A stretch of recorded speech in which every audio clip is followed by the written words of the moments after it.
was watching the Joe Rogan podcast, and he had someone on his show. They were talking about California. And Joe Rogan used to live in California, and the other person that he had on his show also used to live in California and left and now lives in Florida. And they were talking about how they don't like the politics in California, the far left, etc. And Joe Rogan was saying that he knows a lot of people who used to be really liberal and have changed their stripes and become Republicans and moved out of California. And as I was watching this, I was getting upset because since I've moved to California, I've talked with a lot of people, and I've heard a lot of people say a lot of negative things about California. And the thing that strikes me about what Joe Rogan said is that if all those people that he's referring to who went from being liberals to being Republicans had stayed in California and voted Republican, it might make a difference. And it upsets me when I hear of people leaving the state of California because of the politics rather than staying and trying to do something about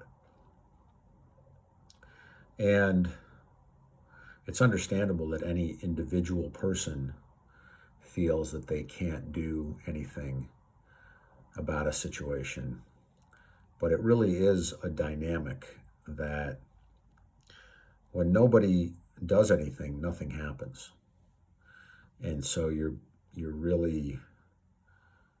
essentially creating the condition that you are afraid of.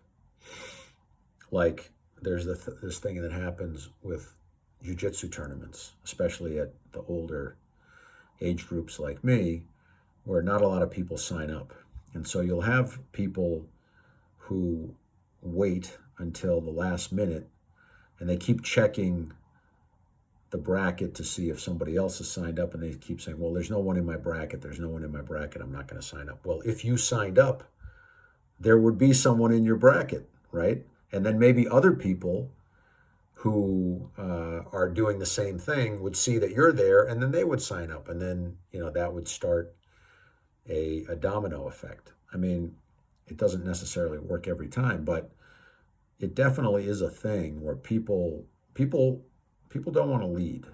People want to have a situation created for them that's already convenient, rather than doing the work to create the situation that they want. And the thing is that the far leftness that Joe Rogan's talking about, it doesn't stop at the California border. It's in other parts of the US and even the world. It exists in Texas, it exists in Florida, it exists in all these places where these people are moving to. It might not be quite as predominant there, but it's there. And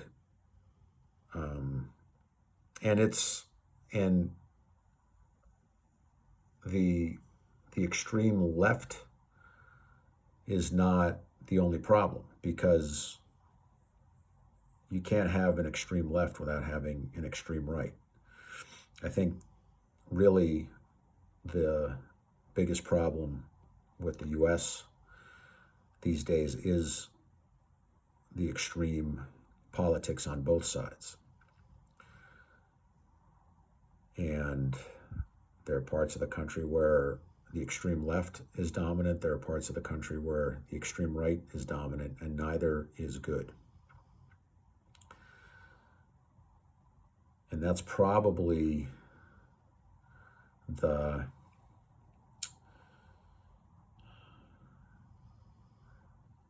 biggest shame of just the last 50 years, or maybe just the way the country's been going for a while, is we're getting more and more polarized.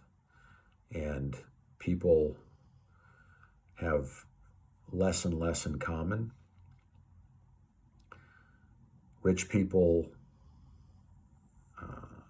are finding more and more ways to separate themselves from the rest of society. Poor people are on the other extreme. Politicians pander to the rich and the poor.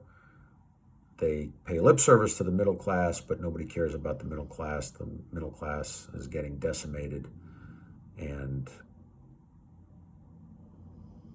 the middle class really is where the resources should be going. There was a movie, A Beautiful Mind, that was about a scientist who won a Nobel Prize for this exact theory. He showed that when you play to the middle, you do the most good for the most people. You don't do all the good for all the people, but you do the most good for the most people, versus when you try to cater to the fringes, to the best or the worst or the highest or the lowest, the most intelligent, the least intelligent, the most capable, the least capable. You're neglecting the middle, where most of the people reside, and you're putting the priority in the wrong place. The priority should be in the middle, and that will result in the greatest good for the greatest number of people. And we see it today.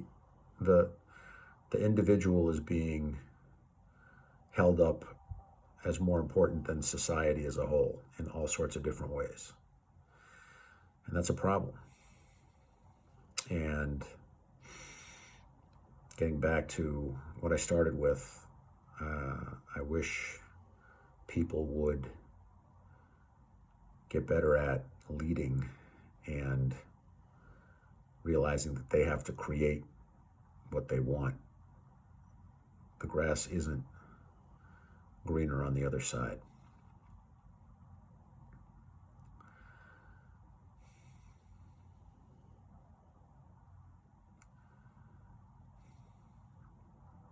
And people who are willing to lead have to understand that most people aren't leaders. And that's something that we have to realize as well.